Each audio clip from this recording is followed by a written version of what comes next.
General बात नहीं करना चाहती हूँ, सारा टेक्निकली और न्यायालय के कागज के साथ में बैठी हूँ, ताकि आपको भी अनुसंधान करने का मौका मिले कि जो कार्रवाई हुआ, जो जिससे घर टूटा, वो सही है कि गलत।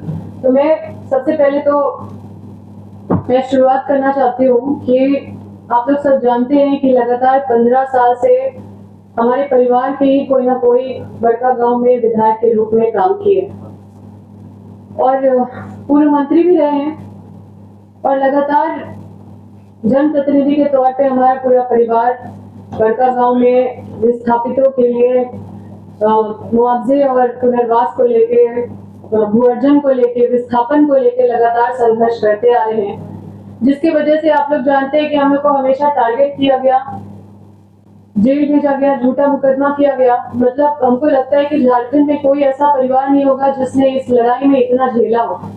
आप सोचिए कि पिताजी पूर्व मंत्री श्री योगेंद्र साहु जी को दुमका जेल में रखा जाता था, माता मेरी रामगढ़ जेल में रखा गया था और मेरे भाई को रखा गया था हजारीबाग जेल में। जिस परिवार पे इस तरह का दौर गुजरता है वो परिवार समझ सकता है कि क्या होता है इसका मतलब। और 7 साल उनको जेल में भी, जेल का यातना भी झेलना पड़ा, जेल में भी करता है कई तरह के टॉर्चर किए गए। उसके बाद लगातार हम लोग संघर्ष करते ही रहे हैं और अभी भी हम लोग इस लड़ाई में हमेशा कहीं ना कहीं अकेला महसूस करते हैं। और उसके बाद देखिए, राज्य सरकार और केंद्र सरकार का इस मामले में हमेशा उदासीनता देखने को मिलता है। विस्थापन के मामले में हो या फिर जो पुनर्वास या भू अर्जन से संबंधित जितनी भी समस्याएं हैं, उस पर हमेशा देखिएगा केंद्र सरकार और राज्य सरकार की उदासीनता है। अब एनटीपीसी, अडानी और सीसीएल जैसी बहुत सारी कॉर्पोरेट कंपनी है जो आज कॉर्पोरेट माफिया बन चुकी है और पुलिस प्रशासन के सहयोग से ये लोग रैयतों को तरह तरह से परेशान कर रहे हैं और मुआवजा और पुनर्वास से वंचित करते आ रहे हैं। अब इसमें सारी रैयतों में से एक रैयत हम लोग भी। अब हम सबसे पहले तो आपको ये दिखाते हैं, ये सरकार का मिनिस्ट्री ऑफ कोल का एक क्लैरिफिकेशन, स्पष्टीकरण का एक चिट्ठी है जो सिर्फ मिनिस्ट्री ऑफ कोल का नहीं है बल्कि ये विधि विभाग, और ये आपको कागज दे देंगे, ये विधि विभाग और लॉ एंड जस्टिस से भी ये एडवाइस लेके ये क्लैरिफिकेशन है। इससे एक राजपत्र भी निकला है, जिसको राजपत्र को आप क्या बोलिएगा, लॉ ऑफ लैंड होता है, तो भारत का राजपत्र भी निकला हुआ है कि अगर 2015 के पहले अगर मुआवजा नहीं मिला है तो 2015 के बाद 2013 लागू होगा, कोल बेरिंग एक्ट लागू नहीं होगा। ये राजपत्र आप देख सकते हैं और ये क्लैरिफिकेशन भी देख सकते हैं जिसमें स्पष्ट लिखा हुआ है, और हम इसमें अंडरलाइन कर दिया। आप बस इस लाइन को पढ़ेगा कि 1/9/2015 के पहले अगर मुआवजा मिल गया है तो फिर वो कोल बेरिंग एक्ट उस पर फॉलो, मतलब अगर मिल गया है तो वो कोल बेरिंग एक्ट चलेगा। लेकिन अगर 1/9/2015 से पहले अगर मुआवजा नहीं मिला है तो उस पर 2013 लागू होगा। ये डॉक्यूमेंट आप लोगों के लिए है। हम लोग लगातार संघर्ष किए और हमारा संघर्ष का नतीजा ये भी है, लोग बोलेंगे हम लोग लड़ते रहते हैं, कभी कोई बोलता है कुछ, कभी कोई रूमर उड़ाता है, लेकिन हम लोग के संघर्ष की वजह से आज बड़कागांव में 3 लाख मुआवजा से लेकर 25 लाख मुआवजा पूरा बड़कागांव अगर उठा रहा है तो हमारा संघर्ष का देन है। कोई दूसरा जनप्रतिनिधि ये नहीं बोल सकते हैं कि हम लड़े हैं या फिर उनका देन है। हम लोग इतना ही नहीं बल्कि पसरिया और बरबनिया में 56.88 एकड़ लैंड को कंपनी को वापस दिलवाएं, जिसमें कि बड़ा सा अखबार में भी, कई अखबारों में छपा है। तो ये हम चंपई सोरेन जी की मदद से हम ये करवाए थे और झारखंड में पहली बार, देखे यहाँ लिखा हुआ है, झारखंड में पहली बार माइनिंग के लिए दी गई जमीन रैयतों को लौटाई। ये भी हमारा संघर्ष था। अब हम आते हैं कि कई रैयत जिनके पास पैसा है वो हाईकोर्ट जा रहे हैं कि हमें मुआवजा निर्धारण करने के लिए हमें 2013 अधिनियम के तहत हमें मुआवजा निर्धारण करके दिया जाए, क्योंकि हम RFCT, हम कोल बेरिंग एक्ट के तहत नहीं लेना चाहते मुआवजा। अब जिसके पास पैसा है वो हाईकोर्ट जा रहे हैं रैयत। अब 83 रैयत हाईकोर्ट गए हैं। ये 2 ऑर्डर है। एक ऑर्डर तो है जिसमें कि एक रिट पिटीशन है जिसका ऑर्डर भी निकल गया, कई मामले लंबित भी है, कई मामले के ऑर्डर निकल गए, तो ये ऑर्डर है, इसमें देखिए कोर्ट ने भी लिखा है एप्रोप्रिएट अथॉरिटी के पास जाइए। अब न्यायालय का भी इस तरह का ऑर्डर आता है कि संबंधित पदाधिकारी के पास जाइए। अब सोचिए कि रैयत लोग का क्या होगा कि संबंधित पदाधिकारी के पास जाइए, इसका ऑर्डर दिखा दिए। अब इसमें 1 2 3 इतने सारे रैयत है, ये सारे रैयत मतलब कि 5 रिट पिटीशन को क्लब करके एक ऑर्डर निकाला गया, जिसमें कि इसमें साफ साफ लिखा है कॉम्पिटेंट अथॉरिटी के पास जाइए और claim along with document as per new act. New act लिखा हुआ है, नया कानून क्या होता है 2013 है, तो उस हिसाब से मुआवजा लेने के लिए संबंधित अधिकारी के पास जाइए। और कौन संबंधित पदाधिकारी, इसमें हाईकोर्ट भी नहीं लिखे हैं। तो आप सोचिए कि जिनके पास पैसा था वो ये ऑर्डर ले लिए हैं, जिनके पास पैसा नहीं था वो हाईकोर्ट नहीं गए, और हाईकोर्ट जाके भी क्या फायदा, क्योंकि उनको भी इसी तरह का ऑर्डर मिलेगा। और डीसी के पास जब जाया जाता है इस ऑर्डर को लेके तो डीसी भी कोई कार्रवाई नहीं करते। और ये नया कानून जो है, हम इसमें भी अगर आप देखिएगा कि इसके हिसाब से अगर सक्षम पदाधिकारी देखेगा तो यहाँ पे कलेक्टर लिखा हुआ है, तो कलेक्टर है संबंधित पदाधिकारी। अब रैयत जाए तो कहाँ जाए, क्योंकि अंधा गूंगा सरकार में अगर इस तरह का ऑर्डर आएगा और सरकार पूरी तरह से अंधी और गूंगी रहेगी तो ऐसे में रैयत को न्याय कैसे मिलेगा। अब हम आते हैं अपने मामले पे। हमें, आप लोग जानते हैं कि देखे होंगे घर टूटा, उस मामले में हम आप लोगों के पास रखते हैं कि एनटीपीसी ने पहला नोटिस हम लोग को 30/5/2025 को दिया, ठीक है। दूसरा नोटिस हम लोग को दिया है 10/6/2025 को, ये कागज हम आपको दे देंगे।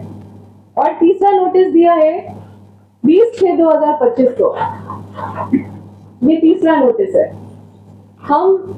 और जब चौथा नोटिस दिया तो ये बोलते हुए दिया, और सारा नोटिस सीबीए एक्ट के तहत मुआवजा निर्धारण करने से संबंधित है। सारा नोटिस में लिखा हुआ है कि सीबीए एक्ट के तहत मुआवजा निर्धारित करने के लिए आप आइए और मुआवजा निर्धारित करने में हमको सहयोग कीजिए। तो ये चौथा नोटिस जो मिला है उसमें ये बिल्डिंग डिवीजन से मुआवजा निर्धारित कर दिए। अब ये बिल्डिंग डिवीजन से मुआवजा निर्धारित करके यहाँ लिखते हैं कि हम ट्रिब्यूनल में आपके खिलाफ हम केस किए हैं, आप वहां पे जाके अपना मुआवजा लीजिए। तो फिर ये सोचिए कि बिल्डिंग डिवीजन कौन से राज्य के प्रपत्र में लिखा हुआ है कि बिल्डिंग डिवीजन को ये पावर है कि वो मुआवजा निर्धारण करेगा जाके, और वो भी कारखाना का। क्या कारखाना निरीक्षक नहीं है झारखंड में, उसका पद खत्म हो गया है? या कौन सा झारखंड सरकार में ये नियम है? मतलब ये अवैध तरीके से एनटीपीसी ने मुआवजा निर्धारण कराया है।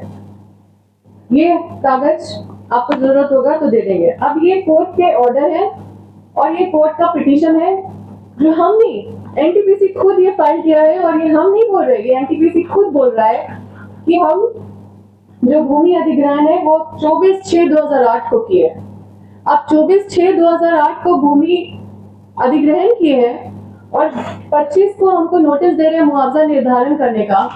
तो क्या इनको नहीं पता है कि हम पे कौन सा कानून लागू होगा, कि 2013 लागू होगा, 2013 का नया अधिनियम लागू होगा?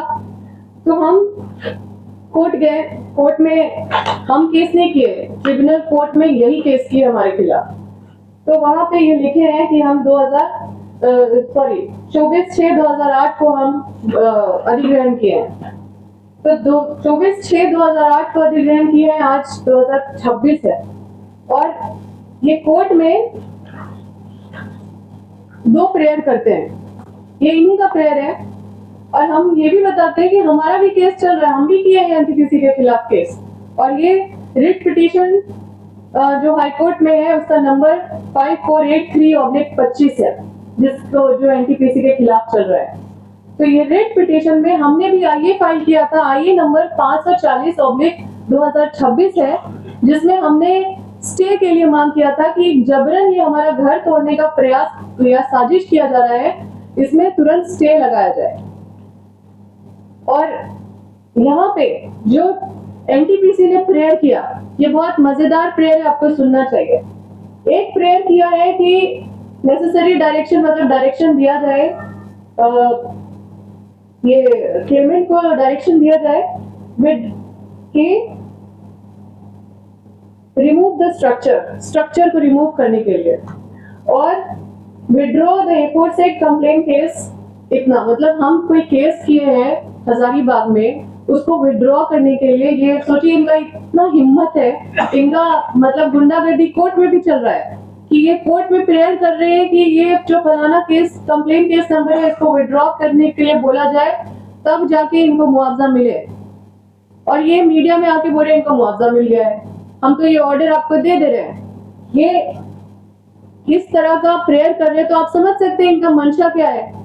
हम ये ऑर्डर शीट भी लाए आपके लिए, जिसमें ये डेट देखिए कि इतना तारीख को 16/7/25 को ये केस दर्ज किया है, और हम खुद 24 को हम प्रेजेंट हो गए हैं कोर्ट पे, और हम भी इनके खिलाफ हम फाइल किए हैं।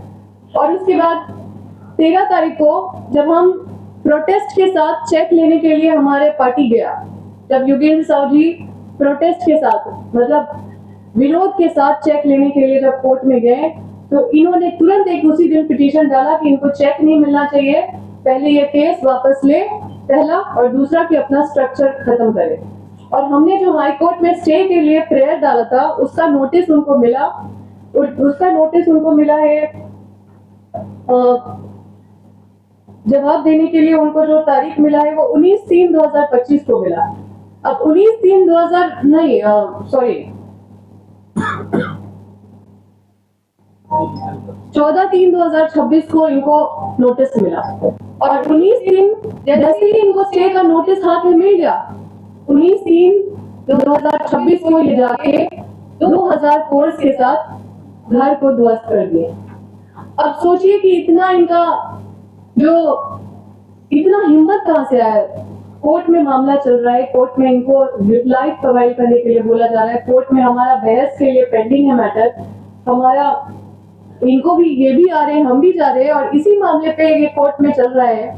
आप सोचिए कि जो हमारा संविधान का जो 14 अनुच्छेद है, जिसमें right to equality before law, मतलब कानून के नजर में सबको बराबर, और अनुच्छेद 21 जिसमें कहता है कि right to life and personal liberty, जिसमें कि हमको सम्मान से जीने का अधिकार है, और जब तक कि कोई न्यायिक प्रक्रिया नहीं हो तब तक हम मतलब हमारे जो स्वतंत्र जो अधिकार है उस पर कोई बाधा नहीं डाल सकता है। लेकिन ठीक ही राहुल गांधी जी बोलते हैं कि संविधान मर रहा है। आप सोचिए संविधान का धज्जी नहीं उड़ रहा तो क्या उड़ रहा है। आप सोचिए कि जब तीनों जो अब तो चौथा स्तंभ है, लेकिन जब तीनों स्तंभ जब इस तरह से काम करने लगे तो ये संविधान का कहां ये संविधान है। लाइव लगातार के वीडियो को लाइक करें, सब्सक्राइब करें और बेल आइकॉन को दबाना न भूलें।